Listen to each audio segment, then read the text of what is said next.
between the good times at Urbana High School, and that's the summer that followed lifeguarding and mowing lawns, I had pretty much made a decision to stay in Urbana and attend the University of Illinois.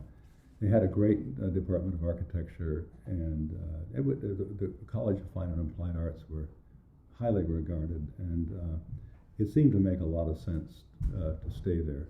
Again, mom and a very pivotal person, and very, very important along with dad, introduced me to Stan White and a profession called landscape architecture. I was really interested in architecture, and because I hadn't heard of landscape architecture, even though I'd fallen in love with elm trees and all the stuff that they do. And Stan White didn't spend a lot of time because he was kind of a funny guy. He was also a great pianist, and that's how my mother got to know him.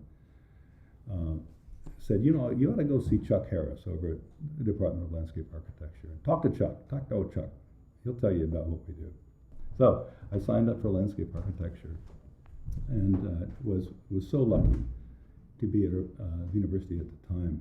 Not only the Chuck Harris, who was a mentor for everything.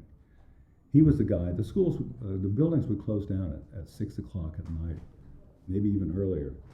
Security stuff, and sent all the kids home. But in a design studio, you gotta work beyond 6 o'clock. And Chuck Harris was kind enough to stay with us when we were on charrette, as long as we wanted. He had a cot in his office, and he would sleep all night if he needed to. And this went on for the 4 years that I was there. It was what a wonderful guy. You know he'd like to be at home, but no, he would stick it out with us, and even give us a crit at 3 in the morning if we wanted. And then you had Walt Keith in plant material. You had Carl Lohman in planning. You had Carl Peterson in construction.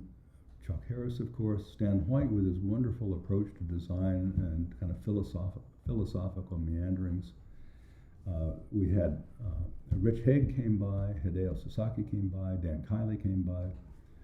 And so you had this kind of wonderful dynamic in the middle of nowhere. You know, sometimes I get critical of Urbana because it wasn't quite as exciting as Chicago, but people kept coming through, and it was irresistible. It was the greatest 4 years of my life, probably.